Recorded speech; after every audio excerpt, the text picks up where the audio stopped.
বন্ধুদেরকে প্রথমে ধন্যবাদ দিতে চাই, সব মিডিয়াদেরকে। আজকে এই তেলিয়ামুড়া ডিএফওর আন্ডারে বিগত অনেক দিন ধরে তারা কাজ করছে। হাতির, আপনারা সবাই জানেন, সারা ত্রিপুরা রাজ্যের মধ্যে এই আমার বিধানসভায়, কৃষ্ণপুর বিধানসভার মধ্যে হাতির যে উৎপাত, তারা ভলান্টিয়ার হিসাবে কাজ করে।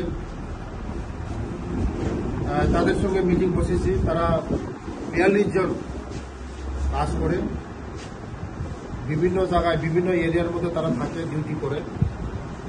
কিন্তু তারা বিগত দিনে তাদের একটা দাবি নিয়ে আমার সঙ্গে আজকে মিটিং বসেছে। দাবি হলো তাদের মাসিক কমসে কম ন্যূনতম 5,000 টাকা করা। তারা 3 মাস 4 মাস পরে 6,000 7,000 টাকা পায়। এটা দিয়ে তাদের সংসার চলে না। কিন্তু অথচ তারা জানটা বাজি রেখে তারা কাজ করে, হাতি যে ভলান্টিয়ার হিসাবে কাজ করে। তার জন্য আজকে আমার সঙ্গে মিটিং বসেছে।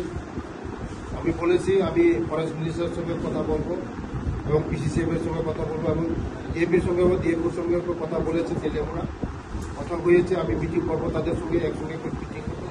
আগামী দিন তারা যেমন আমাদের জনগণকে সুরক্ষা দিতে পারে এবং তাদের সংসারও এই চলতে পারে, তার জন্য আমি আলোচনা করেছি। তাদের সঙ্গে আলোচনা হয়েছে অনেক বিষয় নিয়ে। অনেকে 60 বছর 80 বছর ধরে তারা কাজ করছে, কিন্তু তারা মাইনা 1,000 2,000 টাকা পায়। এই মাইনা 2,000 টাকা দিয়ে কোনো কিছু হয় না, কিন্তু জান বাজি রাখে কাজ করে তারা। তার জন্য ওদের মালিক কমসে কম 5,000 করার জন্য ওরা তারা অনুরোধ করছে। আমি বলছি দেখবো, আমি কথা বলবো, পরে কথা বলবো। ডিএফওর সঙ্গে কথা বলেছি, আগামী কিছুদিনের মধ্যে ডিএফও সহকারে আমি মিটিং বসবো, তাদেরকে কি করা যায়, তাদেরকে কাজ লাগানো যায় কিভাবে। যদি তাদেরকে কাজ লাগানো যায়, হাতির সমস্যাও সমাধান হবে। আর আমাদের যে এই বনদস্যুদের দ্বারা আমাদের যে বন ধ্বংস হচ্ছে, এগুলি আমরা প্রোটেকশন দিতে পারবো। আগামী দিন আমাদের উপকার আসবে, তাদেরকে যদি আমরা কাজে লাগাতে পারি। এটাই আমার আজকে এই আলোচনা হয়েছে।